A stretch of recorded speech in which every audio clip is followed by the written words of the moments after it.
اب اللہ تعالیٰ ہمیں سورۃ النجم کی آنے والی نیکسٹ آیات میں بتاتے ہیں کہ حضرت جبریل علیہ السلام نبی صلی اللہ علیہ وآلہ وسلم کے کتنے قریب آئے. تو اللہ تعالیٰ فرماتے ہیں سورۃ النجم آیت نمبر 8 میں، ثم پھر دنا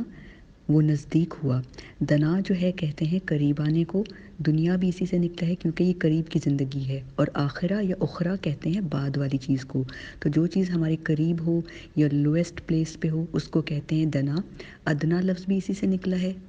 اور اخرہ یا آخر یا آخرت بعد والی چیز کو کہتے ہیں، لیٹر آن والی چیز کو کہتے ہیں. تو دنا کا مطلب ہے کہ آپ صلی اللہ علیہ وآلہ وسلم کے نزدیک ہو گئے حضرت جبریل. فتدلا پھر تدلا پھر وہ مزید قریب ہوئے. اب یہ جو تدلا ہے یہ بڑا انٹرسٹنگ ورڈ ہے ایکچولی. تو اس کے روٹ ورڈز ہم دیکھتے ہیں تو ہے دال لام واو دلو. دلو جو ہے وہ کہتے ہیں بکٹ آف واٹر کو، جو پرانے زمانوں میں ہوتے تھے کنویں، تو اس میں رسی کے ساتھ جو بکٹ ہوتی تھی اس کو نیچے ڈالا جاتا تھا اور پھر پانی نکالا جاتا تھا. تو دلا کہتے ہیں کسی چیز کو نیچے ڈالنا. تدلا کا جو مطلب ہے وہ گرامر سے ذرا سائڈ پہ اگر ہم ہو کر دیکھیں تو تدلا کا مطلب ہے کہ کسی چیز کی طرف قریب ہونا لیکن اپنی پوزیشن پہ رہتے ہوئے. تھوڑا سا ٹرکی میننگ ہے. تو ایسے ہم پہلے اگزامپل سمجھتے ہیں کہ جو بکٹ آف واٹر ہے، جو ہم بالٹی ڈالتے ہیں کسی بھی کنویں میں پانی ڈالنے کے لیے، پانی اوپر نکالنے کے لیے، تو ہم وہ جو ہینڈل ہوتا ہے اس کے تھرو یا ہاتھوں کے تھرو بکٹ کو نیچے کنویں میں ڈالتے ہیں. لیکن اس کی جو روپ ہوتی ہے، رسی ہمارے ہاتھ میں ہوتی ہے، بالٹی نیچے جا رہی ہوتی ہے لیکن اس کے ساتھ ہمارا کنیکشن روپ کے تھرو ہوتا ہے. اسی لیے اللہ تعالیٰ نے یہاں پہ لفظ تدلا کا جو یوز کیا ہے وہ یہ ہے کہ حضرت جبریل علیہ السلام آپ صلی اللہ علیہ وآلہ وسلم کے پاس آتے ہیں، نزدیک آتے ہیں. یعنی کہ جو یہ آیت ہے سورۃ النجم کی آیت نمبر 8 کہ سما دنا کہ وہ پاس آئے، قریب ہوئے، فتدلا اور نزدیک آئے. لیکن تدلا میں مطلب یہ ہے کہ آپ جو ہیں حضرت جبریل علیہ السلام ہیں وہ اپنے تھرون پہ، یعنی کہ جہاں پہ وہ بیٹھے ہوئے ہیں افق الاعلیٰ پہ، وہ وہاں پہ بیٹھے ہیں اور وہ بیٹھے بیٹھے ہی نبی صلی اللہ علیہ وآلہ وسلم کے قریب آئے ہیں. تو اب آپ تدلا کا مطلب سمجھ رہے ہیں کہ کنیکشن، یعنی کہ جہاں پہ وہ بیٹھے ہیں اپنی اوریجنل پوزیشن وہ وہاں پہ بھی بیٹھے ہوئے ہیں اور بیٹھے ہوئے ہی وہ آپ صلی اللہ علیہ وآلہ وسلم کے قریب آئے ہیں. تو اس سے ہمیں پتہ چلتا ہے کہ حضرت جبریل علیہ السلام کتنے مائٹی ہیں. ان کا والیوم، ان کا جو ڈیوائن باڈی ہے اس کا والیوم کتنا بڑا ہے. اور اسکالرس کہتے ہیں کہ اس کی مثال آپ ایسے سمجھیں کہ جو سورج کی کرنیں ہیں، سورج کی جو سن ریز ہوتی ہیں وہ زمین پہ پہنچتی ہیں اور سیم ٹائم پہ ان کا کنیکشن سورج کے ساتھ بھی ہوتا ہے، سن کے ساتھ بھی ہوتا ہے اور ارتھ پہ بھی وہ آ رہی ہوتی ہیں. تو کنیکشن ان کا ارتھ سے بھی ہے اور سن سے بھی. اسی طرح اگر ہم اس مثال کو سمجھیں تو حضرت جبریل علیہ السلام ایک ٹائم پہ وہ اپنی اس افق الاعلیٰ پہ موجود ہیں اور سیم ٹائم پہ وہ آپ صلی اللہ علیہ وآلہ وسلم کے قریب آ رہے ہیں، قریب ہوتے جا رہے ہیں. سو فتدلا میں جو آپ یاد رکھیں گے، دلہ کا مطلب ہے، دلو کہتے ہیں بالٹی کو عربک میں، اور بالٹی سے آپ کو کانسیپٹ سمجھ میں آ گیا کہ وہ ورب کیسے چینج ہوا. فتدلا کہ وہ قریب آئے ہیں لیکن اپنی افق الاعلیٰ پہ بیٹھے ہوئے، وہاں پہ موجود ہوتے ہوئے. اب جو آگے کی آیت ہے آیت نمبر 9، فکانا پھر وہ تھا یا اتنا ہی فرق تھا، اتنا ہی رہ گیا تھا فاصلہ. کعبہ کہتے ہیں فاصلے کو. کعبہ جو ہے یہ قوب سے نکلا ہے، یعنی کہ ڈسٹنس کو کہتے ہیں. یعنی کہ جو دو پوائنٹس ہوتے ہیں، جیسے اگر ہمارے پاس ایک دھاگا ہے یا ایک ٹیبل ہے تو ون کارنر سے لے کے یا ون اینڈ سے لے کے دوسرے اینڈ یا دوسرے کارنر تک کا جو ڈسٹنس ہے نا اس کو ہم کعبہ کہتے ہیں. قاف الف با کعبہ، یعنی کہ وہ ڈسٹنس ہے، وہ فاصلہ ہے. قوسینی، قوسین جو ہے اس کا جو مطلب قوس کہتے ہیں رینبو کو یا کرو کو، کوئی بھی جو کرو ہوتا ہے ہاف سیمی سرکل اس کو قوس کہتے ہیں. اور عربک میں جب قوسین آتا ہے، عالمین آتا ہے، حرمین، شیخین، صحیحین جو عین کے ہوتے ہیں اس کا مطلب ہے to, any thing that is to. تو قوسین کا مطلب ہے دو کنارے. کعبہ قوسین سے مراد ہے دو کنارے. اور قوس کا جو مطلب یہاں پہ یوز ہوتا ہے وہ ہوتا ہے کمان کے لیے، جو تیر کمان ہوتا ہے جس کو ہم کہتے ہیں بو اینڈ ایرو، تو ایرو تیر کو کہتے ہیں، اور بو جو ہوتی ہے جس میں مطلب رکھ کے تیر کو چلاتے ہیں تو اس کو بو کہتے ہیں۔ تو جو بو لینتھ ہے، یعنی کہ اب آپ اس کو امیجن کریں، اگر آپ کی امیجنیشن اپنی پاورفل کریں کہ حضرت جبریل علیہ السلام آپ صلی اللہ علیہ وآلہ وسلم سے اتنا قریب ہیں جتنی ٹو بو لینتھ، یعنی کہ دو کمانیں جو ہوتی ہیں، جو ہم عرب جو ہیں وہ تیر کمان یوز کرتے تھے، تو جو دو کمان کا ڈسٹنس ہوتا ہے وہ کتنا ہوگا؟ تقریباً آپ لگا لیں 1 میٹر سے کچھ کم، تو اتنا ڈسٹنس ہے، یعنی کہ اتنے قریب ہیں کہ اگر دو کمانوں کو اکٹھا رکھا جائے، ٹو بو لینتھس کو اکٹھا رکھا جائے، ان کا جو کعبہ ہے یعنی کہ ان کا جو ڈسٹنس ہے وہ رکھا جائے، تو حضرت جبریل علیہ السلام اتنا قریب ہیں نبی صلی اللہ علیہ وآلہ وسلم کے۔ تو یہ جو کعبہ قوسین کا ٹرم ہے، اس کو انڈرسٹینڈ کرنا بہت مجھے خوبصورت لگا کہ اتنا مطلب اللہ تعالیٰ نے پریسائز ہو کے اتنی ایکوریسی اور اتنی ڈیٹیل میں جا کے ہمیں بتایا کہ اتنا کم ڈسٹنس تھا حضرت جبریل علیہ السلام کا اور نبی صلی اللہ علیہ وآلہ وسلم کا، جب حضرت جبریل اپنی پورے فرشتے کی فارم میں تھے۔ او او مطلب اور، انگلش والا اور، یا ادنا، ادنا کا مطلب ہے اس سے بھی کم، اس سے بھی قریب۔ ادنا کا یہی روٹ ورڈز ہیں جو دنا کے ہیں، قریب، یعنی کہ ادنا یعنی کہ اس سے بھی کم ہو سکتے ہیں۔ اللہ تعالیٰ کہہ رہے ہیں کہ جبریل اس سے بھی زیادہ قریب تھے نبی صلی اللہ علیہ وآلہ وسلم کے، کہ جب حضرت جبریل علیہ السلام نے ان پر وحی کی، فَأَوْحَى إِلَىٰ عَبْدِهِ مَا أَوْحَىٰ، تو پھر اللہ تعالیٰ کہتے ہیں سورۃ النجم کی آیت نمبر 10 میں، تو پھر اس نے یعنی کہ جبریل نے وحی کی، الی عبدہ اپنے بندے کی طرف، یعنی کہ اپنے بندے کا مطلب ہے حضرت محمد صلی اللہ علیہ وآلہ وسلم کی طرف، یعنی کہ اپنی محبت میں اللہ تعالیٰ کہہ رہے ہیں کہ حضرت جبریل علیہ السلام نے اپنے بندے کی طرف وحی کی، ما اوحا، جو اس نے وحی کی، یعنی کہ جو بھی کرنا تھا اللہ تعالیٰ نے اس کو ایمبیگوس رکھا ہے، اس کو کلیئر نہیں بتایا کہ وحی کیا چیز تھی، لیکن جو بھی کہنا تھا وہ انہوں نے ان کو وحی میں کہہ دیا۔ تو اگر اللہ تعالیٰ چاہتے تو اللہ تعالیٰ ہمیں بتا سکتے تھے کہ وحی میں کیا کہا، لیکن وہ ہمارے لیے امپورٹنٹ نہیں ہے۔ اللہ تعالیٰ نے ہمیں جو بتانی تھی امپورٹنٹ بات وہ بتا دی کہ فاصلہ کتنا کم تھا، دو کمان کے یا اس سے بھی کم فاصلہ تھا، اور پھر وحی کی اس نے اپنے بندے کی طرف، جو بھی اس نے وحی کی، وٹ ایور واز امپورٹنٹ وہ۔ تو کبھی کبھی یہ ہوتا ہے کہ جیسے پیرنٹس بھی بات کر رہے ہوتے ہیں تو وہ بچوں کو کام کی بات جو ہوتی ہے وہ بتا دیتے ہیں کہ یہ آپ نے کام کرنی ہے، اس کے علاوہ بیٹا آپ کا کسی چیز سے اور تعلق نہیں ہے، اور کویسچنز مت کرو، ڈیٹیل میں جانے کی ضرورت نہیں ہے۔ تو اللہ تعالیٰ ہمیں اسی طرح بتا رہے ہیں کہ یہ ساری چیزیں جو ہیں اس طرح ہوئی، جو کام کی بات ہے، ہدایت کی بات ہے، یہ سمجھ لو، اور یہ تمام باتیں سب سے پہلے جو ہیں اس وقت کے جو مشرکین عرب ہیں، مشرکین مکہ ہیں، ان کو بتائی جا رہی ہیں، صحابہ کرام کو بتائی جا رہی ہیں، ہر قرآن کے پڑھنے والے کو کیوں بتائی جا رہی ہیں؟ تاکہ ہمارا یہ کنفیوژن کلیئر ہو جائے کہ آپ صلی اللہ علیہ وآلہ وسلم نے خود اپنی انسانی آنکھوں سے جاگتی حالت میں حضرت جبریل علیہ السلام کو پورے فرشتے کی فارم میں دیکھا، نہ وہ سوئے ہوئے تھے نہ وہ بہکے ہوئے تھے، وہ بالکل اپنے ہوش و حواس میں تھے۔ اللہ تعالیٰ فرماتے ہیں آگے آیت نمبر 11، ما کذب الفؤاد ما رآ، نہ جھوٹ کہا اس کے فؤاد نے، اس کے دل نے، ما رآ یعنی کہ نبی صلی اللہ علیہ وآلہ وسلم کے فؤاد نے جھوٹ نہیں کہا، اس نے وہی کہا جو دیکھا، یعنی آپ صلی اللہ علیہ وآلہ وسلم نے جب حضرت جبریل علیہ السلام کو دیکھا تو انہوں نے اپنی قوم کے لوگوں کو بتایا، تو قوم کے لوگوں نے یقین نہیں کیا، پھر اللہ تعالیٰ نے سورۃ النجم کی آیات بھیجیں کہ نہیں یہ ہوا، یہ اسی طرح ہوا، یہ واقعہ ایسے ایسے ہوا۔ تو ما کذبا، نہیں جھوٹ کہا، الفؤاد اس کے دل نے، ما رآ جو اس نے دیکھا، یعنی کہ حضرت نبی صلی اللہ علیہ وآلہ وسلم کے دل نے۔ آپ دیکھیں قرآن پاک میں دل کے لیے دو ورڈز یوز ہوتے ہیں،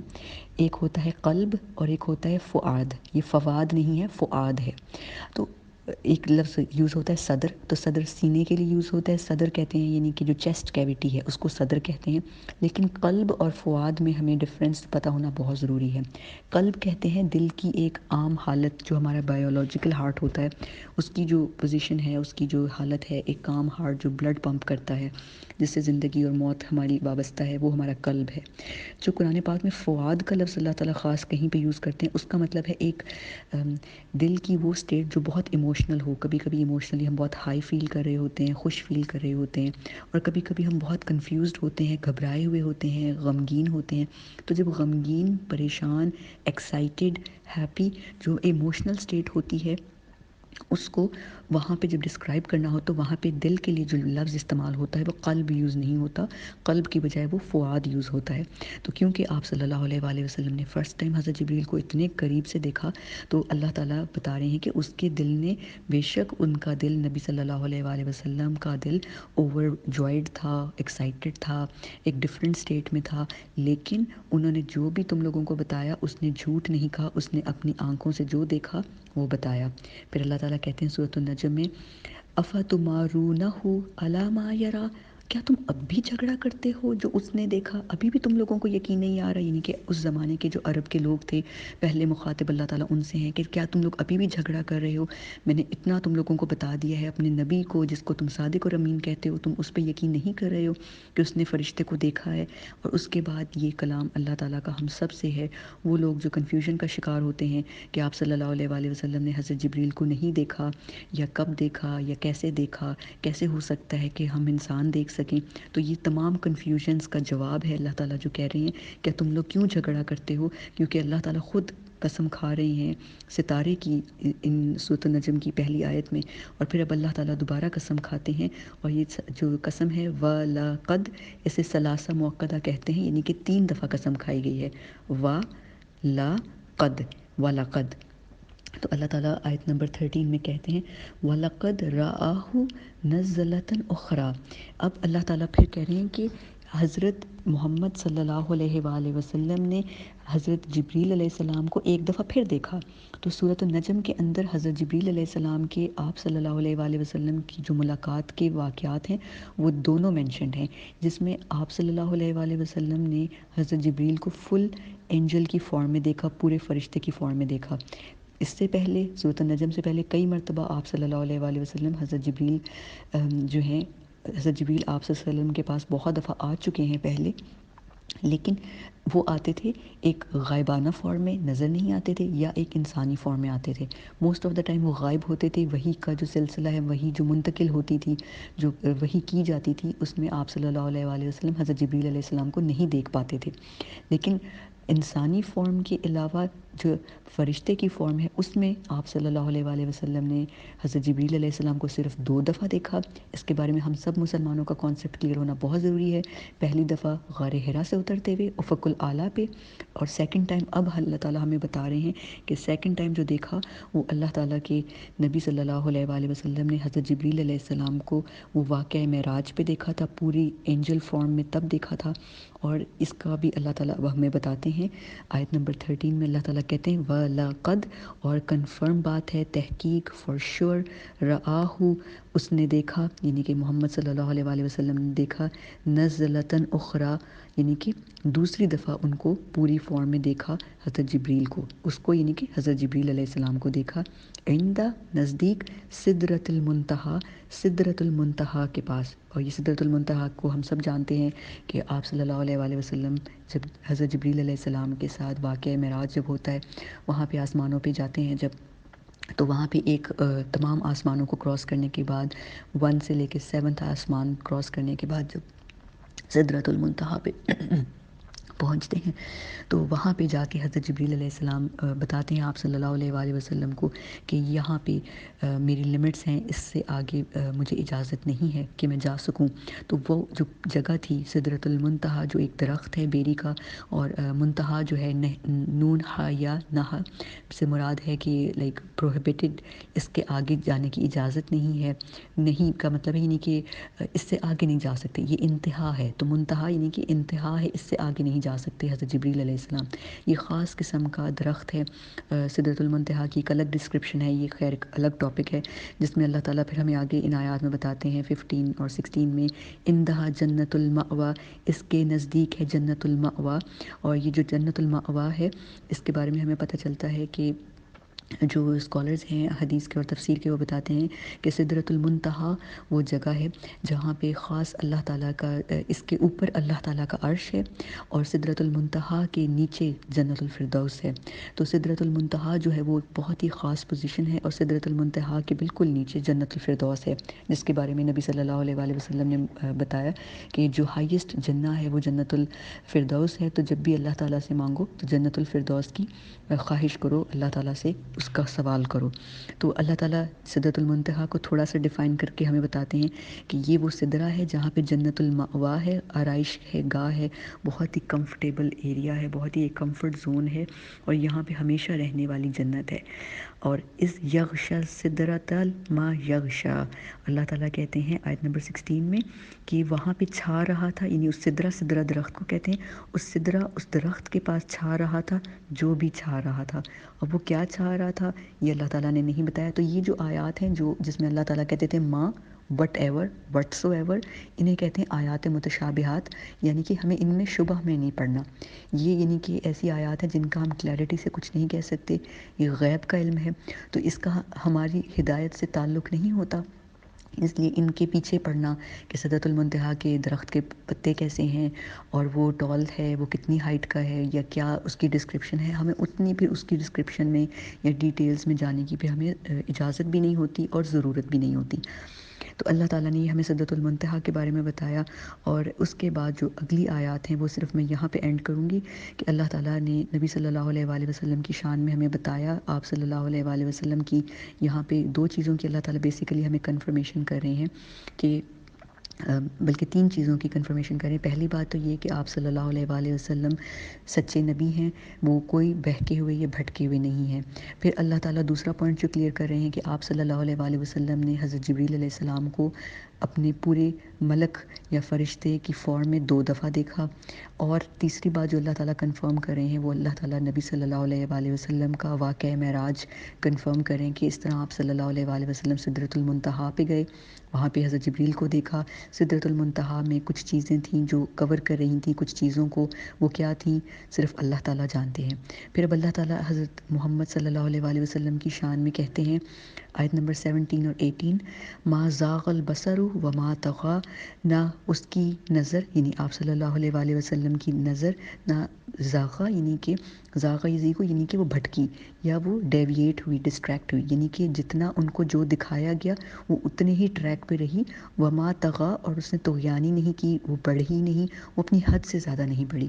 یعنی جتنا آپ صلی اللہ علیہ وآلہ وسلم کو حکم ہوا کہ آنکھوں کو اٹھا لو جھکا لو، اتنا ہی آپ صلی اللہ علیہ وآلہ وسلم نے دیکھا۔ تو آپ صلی اللہ علیہ وسلم کی آنکھیں نہ نیچے گئیں، نہ دائیں نہ بائیں، اور نہ اپنی حد سے آگے بڑھیں۔ اور اللہ تعالیٰ پھر کہتے ہیں آیت نمبر 18 میں، لقد، تحقیق، کنفرم، فار شور بات ہے، رآ، اس نے دیکھی، من آیاتی، کچھ نشانیاں، ربی ہی، اپنے رب کی، الکبریٰ، اپنے رب کی کچھ بہت بڑی نشانیاں دیکھی۔ تو یہ اللہ تعالیٰ ہمیں واقعہ معراج سے ریلیٹڈ بتا رہے ہیں کہ اللہ تعالیٰ نے کنفرمیشن، لقد جب اللہ کہنا یہ ایمفسس کے لیے ہوتا ہے، بات میں جب بہت زیادہ زور دینا ہو تو آپ دیکھیں ہم لوگ جب بات کر رہے ہوں تو ہم اونچی اونچی آواز میں بات کرتے ہیں، یا اگر ہم ریٹن سپیچ میں لکھ رہے ہوں تو ہم ایکسکلیمیشن مارک، کویسچن مارک یا انورٹڈ کاماز یوز کر رہے ہوتے ہیں۔ تو جو قرآن پاک ہیں اس میں یہ والی سپیچ نہیں ہے، inverted commas, exclamation mark, question mark نہیں ہے۔ نہ ہم نے سنا کہ اللہ تعالیٰ نے کس طرح اس بات کو کتنے غصے میں کہا، جلال میں کہا، محبت میں کہا، جمال میں کہا، ہم ان کیفیات کو نہیں جانتے، لیکن جو الفاظ ہیں الفاظ کے تھرو پھر ہم سمجھتے ہیں میننگز کو، کہ جب ایک دفعہ قسم کھائی جائے، 2 دفعہ قسم کھائی جائے یا 3 دفعہ قسم کھائی جائے تو اللہ تعالیٰ کسی بات پہ بہت زیادہ ایمفسائز کر رہے ہیں، تاکید کر رہے ہیں۔ تو اللہ تعالیٰ کہتے ہیں لقد، ابھی لقد میں 2 قسم ہیں، 2 ایمفسس ہیں۔ لقد شورٹی کی بات ہے، تحقیق کی بات ہے کہ اس نے یعنی کہ نبی صلی اللہ علیہ وآلہ وسلم نے دیکھا وہی کچھ آیات، من کا مطلب ہے سم آف اٹ، پرسنٹیج، من آیاتی ربی، اپنے رب کی آیات، اپنے مبارک رب الکریم جو جس کا عرش آسمانوں پہ ہے، ان کی آیات الکبریٰ، کبریٰ جو ہے نا یہ سپرلیٹو ٹرم ہے، بہت بڑی نشانیاں۔ تو یہ جیسے ہوتا ہے نا گڈ، بیٹر، بیسٹ، اور اسی طرح ہوتا ہے گریٹ، گریٹر، گریٹسٹ۔ تو کبریٰ کا مطلب ہے گریٹسٹ، گریٹسٹ آیات۔ تو جو آیات ہیں وہ فیمنن ہیں، تانیث ہوتی ہیں، تو کبریٰ اس کے لیے اس طرح کا کورسپونڈنگ تانیث لفظ یوز ہوا ہے۔ آپ لوگوں میں سے جو لوگ گرامر جانتے ہیں وہ سمجھ رہے ہوں گے کہ الکبیر نہیں کہا، آیات الکبریٰ یعنی کہ بہت بڑی روشن اور بڑی یعنی کہ بہت جلال والی، بہت میگنیفیسنٹ اللہ تعالیٰ کی آیات جو اللہ تعالیٰ نے دکھانی تھی آپ صلی اللہ علیہ وآلہ وسلم کو، وہ دکھائیں۔ وہ مشاہدات تھے، وہ جنت اور جہنم تھی، وہ کیا تھا، وہ نبی صلی اللہ علیہ وآلہ وسلم نے پھر واقعہ معراج سے واپسی کے بعد ہمیں بتایا کہ انہوں نے کیا کیا چیزیں دیکھیں، جنت کا پیٹرن کیا تھا، جہنم میں کیا ہو رہا تھا، عذاب کیا تھا، لذتیں کیا تھی جنت کی۔ اسی طرح آپ صلی اللہ علیہ وآلہ وسلم نے جو اللہ کی آیات میں سب سے بڑی آیت جو مجھے بہت زیادہ دکھاتی، مطلب پریشان اور ایک مطلب ریمائنڈر ہے، ایک پاورفل ریمائنڈر کہ آپ صلی اللہ علیہ وآلہ وسلم نے جو اللہ کی سب سے بڑی آیت دیکھی، ان میں سے ایک آیت یہ بھی تھی، ون آف دا آیات کہ اللہ تعالیٰ نے نبی صلی اللہ علیہ وآلہ وسلم کو الاؤ کیا کہ وہ حضرت اسرافیل کو دیکھیں۔ اور حضرت اسرافیل علیہ السلام کے بارے میں ہم جانتے ہیں کہ یہ وہ فرشتے ہیں جن کا کام ہے سور پھونکنا۔ تو آپ صلی اللہ علیہ وآلہ وسلم نے ان کو دیکھا، حضرت اسرافیل علیہ السلام کو، کہ ان کے ایک پاؤں ان کے دوسرے پاؤں کے آگے ہے، اور وہ ایک جیسے ہم اٹینڈنس میں دیکھتے ہیں جو بچے جب اسمبلی میں کھڑے ہوتے ہیں یا جب پولیس پریڈ ہو رہی ہوتی ہے، فوج کی پریڈ ہوتی ہے، تو کہتے ہیں اٹینشن۔ تو اٹینشن کی جو پوزیشن ہوتی ہے، بالکل الرٹ پوزیشن میں حضرت اسرافیل علیہ السلام کھڑے ہیں اپنے ایک پاؤں کے ساتھ دوسرا پاؤں کر کے، اور اس حال میں ہے کہ انہوں نے ایک سانس اندر لی ہوئی ہے، اور وہ اللہ تعالیٰ کے عرش کی طرف آنکھ کے دوسرے کارنر سے دیکھ رہے ہیں۔ اور وہ کیوں دیکھ رہے ہیں اللہ کے عرش کی طرف؟ کہ وہ اللہ کے کن کا انتظار کریں کہ اللہ کہیں کن، اور وہ پھونک ماریں گے، اور جب وہ پھونک ماریں گے ٹرمپٹ میں، وہ سور پھونکا جائے گا، پہلا سور پھونکا جائے گا، تو پھر اس ٹائم پر جو ہے الساعہ قائم ہوگی۔ الساعہ یعنی کہ دا لاسٹ آور، آخری جو زلزلے آئیں گے، جو بالکل قیامت سے پہلے کا جو واقعہ ہے وہ قائم ہوگا۔ تو اللہ تعالیٰ کے جو نبی صلی اللہ علیہ وآلہ وسلم ہیں، انہوں نے حضرت اسرافیل علیہ السلام کو واقعہ معراج پہ دیکھا، اور آپ صلی اللہ علیہ وآلہ وسلم نے جو ہمیں صحیح حدیث ملتی ہے اس میں بتایا کہ حضرت اسرافیل علیہ السلام جو ہیں، ہی از ان اے پرپیچول اسٹیٹ آف کرائنگ، یعنی کہ کانسٹنٹلی وہ رو رہے ہیں حضرت اسرافیل، یعنی کہ سور ان کے منہ میں ہے اور وہ کانسٹنٹلی رو رہے ہیں۔ اور آپ صلی اللہ علیہ وآلہ وسلم نے فرمایا کہ حضرت اسرافیل کا جو والیوم ہے، جو ان کا حجم ہے، یعنی کہ ان کی ہائٹ بلڈ اتنی بڑی اور اتنی میگنیفیسنٹ ہے کہ ان کی ہائٹ کی وجہ سے ان کے آنسو زمین پہ نہیں گرتے۔ اگر ان کے آنسو زمین پہ گرنا شروع ہو جائیں تو طوفان نوح کی دفعہ جو تباہی آئی تھی، اتنا بھاری اور بڑا ہے ان کا آنسو، اگر ان کے آنسو زمین پہ گریں تو طوفان نوح برپا ہو جائے۔ تو آپ صلی اللہ علیہ وآلہ وسلم حضرت اسرافیل علیہ السلام کی اس حالت کو دیکھ کے اتنا گھبرائے اور اتنا زیادہ پریشان رہتے تھے آپ صلی اللہ علیہ وآلہ وسلم، کہ جب آپ صلی اللہ علیہ وآلہ وسلم واپس آئے ہیں واقعہ معراج سے، تو اپنا ہر کام بہت ہی برق رفتاری سے کرتے تھے، اور آپ صلی اللہ علیہ وسلم کی زوجہ انہیں کہتی تھیں کہ آپ آرام سے کام کو کریں۔ تو آپ صلی اللہ علیہ وآلہ وسلم کہتے تھے، میں کیسے آرام کر سکتا ہوں جب میں نے اسرافیل کو اس حال میں دیکھا کہ اس کی ایک پھونک کے اوپر تمام دنیا ختم ہو جائے گی۔ تو یہ جو ایک پاورفل حدیث ہے، یہ ہر دفعہ جب بھی اینجلز کا ٹاپک آتا ہے تو میں ضرور آپ لوگوں کے ساتھ شیئر کرتی ہوں، کیونکہ آپ صلی اللہ علیہ وآلہ وسلم نے اب اپنی زوجہ محترمہ کو یہ بات کہی کہ وقت نہیں ہے، میرے پاس وقت نہیں ہے، اور یہ بات 1400 سال پہلے کہی۔ تو میں یہ سوچتی ہوں کہ کیا ہمارے پاس وقت ہے؟ کیا اگر ہم نے واقعہ معراج کو غور سے پڑھا ہو، اور ان ڈیٹیلز کو جو آپ صلی اللہ علیہ وآلہ وسلم کو حضرت جبریل علیہ السلام اپنی پرائیویٹ کانورسیشنز میں بتاتے ہیں، حدیث جبریل انشاءاللہ آپ کے ساتھ شیئر کروں گی کہ حدیث جبریل میں، اور اس کے علاوہ جبریل علیہ السلام نے جو نصیحت کی، اس میں آپ صلی اللہ علیہ وآلہ وسلم کو کیا گولڈن ٹپس بتائیں کہ ہم لوگ کس طرف جا رہے ہیں، اور اپنے آپ کو بچانے کے گولڈن چانسز کیا ہیں، عزت کس چیز میں ہے، آخرت کی بھلائی کس چیز میں۔ وہ تمام باتیں جو فرشتوں نے آپ صلی اللہ علیہ وآلہ وسلم کو یا تو زبانی بتائیں، یا اپنی باڈی لینگویج سے، یعنی کہ حضرت اسرافیل علیہ السلام نے آپ صلی اللہ علیہ وآلہ وسلم سے ڈائریکٹلی کوئی بات نہیں کی، لیکن آپ صلی اللہ علیہ وآلہ وسلم صرف حضرت اسرافیل کی فزیکل اپیرنس کو دیکھ کے ہی اتنا گھبرائے کہ وہ واپس آ کے ہر وقت بالکل الرٹ پوزیشن میں رہتے تھے، اور سارے کام بہت تیزی کے ساتھ کرتے تھے۔ اس کے علاوہ حضرت اسرافیل علیہ السلام ایک مرتبہ آپ صلی اللہ علیہ وآلہ وسلم سے ملنے کے لیے بھی آئے، اور اس ملاقات میں کیا ہوا تھا انشاءاللہ تعالیٰ وہ بھی میں آپ کے ساتھ شیئر کروں گی، کہ حضرت اسرافیل علیہ السلام نے آپ صلی اللہ علیہ وآلہ وسلم سے کیا سوال پوچھا، اور حضرت اسرافیل علیہ السلام کو دیکھ کے حضرت جبریل علیہ السلام کی کیا حالت ہوئی۔ انشاءاللہ وہ بھی آنے والے ٹاپکس میں آپ کے ساتھ انشاءاللہ شیئر کروں گی۔ تو یہ جو تمام باتیں میں نے آپ کے ساتھ شیئر کی سورۃ النجم کی، وہ اس لیے امپورٹنٹ تھیں کہ ہمیں اچھی طرح سے نبی صلی اللہ علیہ وآلہ وسلم کا بھی کانسیپٹ کلیئر ہو، کہ اگر کوئی بھی کنفیوزڈ مسلم یا کوئی بھی نان مسلم ہم سے آ کے کوئی بھی بات پوچھے تو ہمیں پتہ ہو کہ ہمارے نبی صلی اللہ علیہ وآلہ وسلم نے حضرت جبریل کو دیکھا اپنی ہوش و حواس میں، اپنی آنکھوں سے، پورے فرشتے کی فارم میں دیکھا، جس کا ذکر ہمیں سورۃ النجم کی آیات میں ملتا ہے، اور اللہ تعالیٰ کہتے ہیں کہ ان کو 2 دفعہ دیکھا اس حال میں، اور پھر اللہ تعالیٰ نے معراج پہ آپ صلی اللہ علیہ وآلہ وسلم کو کیا دکھایا۔ یہ تمام چیزیں ہمیں سورۃ النجم کی پہلی آیات میں ملتی ہیں کلیئرٹی کے ساتھ۔ تو یہ تمام آیات آپ کے ساتھ شیئر کرنا تھا، کرنے کا مقصد یہ تھا کہ ہمیں یہ بات پتہ چل جائے کہ آپ صلی اللہ علیہ وآلہ وسلم نے جب حضرت جبریل علیہ السلام کو دیکھا تو ان کی کیفیت کیا ہوئی، اور اس کیفیت کے بعد جب وہ گھر بھاگتے بھاگتے جاتے ہیں تو حضرت خدیجہ سے کہتے ہیں دثرونی دثرونی، اور پھر سورۃ المدثر کی پہلی آیات کچھ آتی ہیں اور اللہ تعالیٰ انہیں کہتے ہیں کہ اب اٹھو اور اب آپ پیغام میرا پہنچاؤ لوگوں تک۔ تو اسکالرس کا یہ خیال ہے، اور وہ یہ اس میجورٹی آف دا مسلم عرب مفسرین کا یہ خیال ہے، اور وہ اپنی تفسیر کی بکس میں لکھتے ہیں کہ جب غار حرا میں پہلی نبی صلی اللہ علیہ وآلہ وسلم کے پاس پہلی وحی بھیجی گئی تو اس وقت آپ صلی اللہ علیہ وآلہ وسلم نبی بنے تھے، کیونکہ وہ نبوت تھی۔ اقرأ باسم ربک الذی خلق جب کہا گیا تو آپ صلی اللہ علیہ وآلہ وسلم نبی بنے، اور سورۃ المدثر کی جو سیکنڈ ریولیشن آتی ہے، دوسری وحی میں کہا جاتا ہے یا ایھا المدثر قم فانذر، تو اس ٹائم کے اوپر آپ صلی اللہ علیہ وآلہ وسلم کو قم فانذر کا مطلب ہے کھڑے ہو جاؤ اور ڈراؤ، یعنی کہ ڈرانا، فنذر جو ہے نظرہ کہتے ہیں وارن کرنا،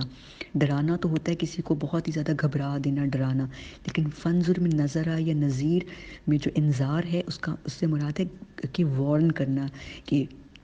موت سے پہلے اپنے آپ کو بچا لو، اپنے آپ کو تباہی سے بچا لو، توبہ استغفار کر لو، اپنے گناہوں کے لیے ہوش میں آ جاؤ، تو اس کو انذار کہتے ہیں، اور اپنے رب کی بڑائی بیان کرو۔ تو یہ جو باتیں ہیں، اس کے بعد اسکالرس کہتے ہیں کہ یہ جو وہی پراپر آتی ہے، اس کے بعد نبی صلی اللہ علیہ وآلہ وسلم رسول بنے، یعنی کہ پہلی دفعہ نبی بنا دیا گیا غار حرا میں،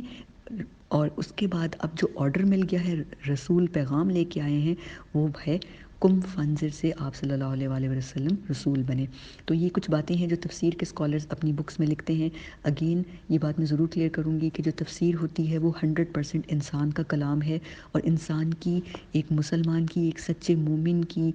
کوشش ہے کہ عربی زبان کو سمجھتے ہوئے عربی زبان کی میننگز کو انڈرسٹینڈ کرے، اور پھر وہ لوگوں کو سافٹلی، جینٹلی، کھول کے ایکسپلین کرے۔ ہر تفسیر کا جو مفسر ہوتا ہے، جو ٹیچر ہوتا ہے، اس کی ایک ڈفرینٹ اپروچ ہوتی ہے، اور وہ 100% کریکٹ بھی نہیں ہو سکتی، اسی لیے ہمیشہ ہمیں ڈفرینٹ ٹیچرز کو، ڈفرینٹ اسکالرس کو سننا چاہیے، تاکہ ہمارا جو ویژن آف انڈرسٹینڈنگ ہے، جو اسکوپ ہے، وہ براڈن رہے۔ صرف ایک کو فالو کر کے پھر ہم صرف اسی کو سوچتے ہیں کہ یہی جو کہہ رہا ہے وہ صحیح ہے، وہ ٹھیک نہیں ہوتا ہے۔ تو اسی لیے ہمیں ڈفرینٹ اسکالرس کے ساتھ تفسیر کو لرن کرتے رہنا چاہیے، اس سے ہمارا علم بھی وسیع ہوتا ہے، ہماری انفارمیشن میں بھی اضافہ ہوتا ہے۔ تو یہ کچھ باتیں تھیں کہ حضرت جبریل علیہ السلام کا جب فرسٹ انکاؤنٹر ہوتا ہے نبی صلی اللہ علیہ وآلہ وسلم سے ان پراپر اینجل فارم، فرشتے کی فارم میں، کیا آپ صلی اللہ علیہ وآلہ وسلم کے وہ کتنے قریب آئے، اور کتنے زیادہ آپ صلی اللہ علیہ وآلہ وسلم کے قریب آ کے پھر انہوں نے آپ صلی اللہ علیہ وآلہ وسلم کو دیکھا، اور آپ صلی اللہ علیہ وآلہ وسلم نے ان کو سدرۃ المنتہا پہ دیکھا، جو ہمیں حدیث میں پتہ چلتا ہے کہ آپ صلی اللہ علیہ وسلم فرماتے ہیں کہ جب سدرۃ المنتہا پہ میں نے جبریل کو دیکھا تو جبریل اللہ کی خشیت اور اللہ کی جلال کی وجہ سے ایسے تھے جیسے ایک فلیٹنڈ رگ ہوتا ہے، جیسے ایک بہت ہی عاجزی کے ساتھ بچھی ہوئی سافٹ سی قالین ہوتی ہے۔ تو حضرت جبریل علیہ السلام بالکل اللہ کی خشیت اور اللہ کے جلال کی وجہ سے بالکل اتنے سافٹ ہو گئے تھے کہ لگ ہی نہیں رہا تھا کہ یہ وہی جبریل ہیں جو اتنے مائٹی اور اتنے پاورفل ہیں۔ تو انشاءاللہ تعالیٰ اب ہم آنے والے لیسنز میں اب ہم یہ پڑھیں گے کہ جب حضرت جبریل علیہ السلام نبی صلی اللہ علیہ وآلہ وسلم کے پاس وحی لے کے آتے ہیں تو آسمانوں پہ کیا ہوتا ہے، باقی فرشتے کیا کر رہے ہوتے ہیں، اور حضرت جبریل علیہ السلام نے نبی صلی اللہ علیہ وآلہ وسلم کو جو قرآن پاک کی تلاوہ اور قرات کرنی سکھائی تو وہ کیسے سکھائی، کیا اور بھی طریقے ہیں قرآن پاک کو پڑھنے کے، تو وہ انشاءاللہ تعالیٰ انفارمیشن اب آپ کے ساتھ شیئر کریں گے۔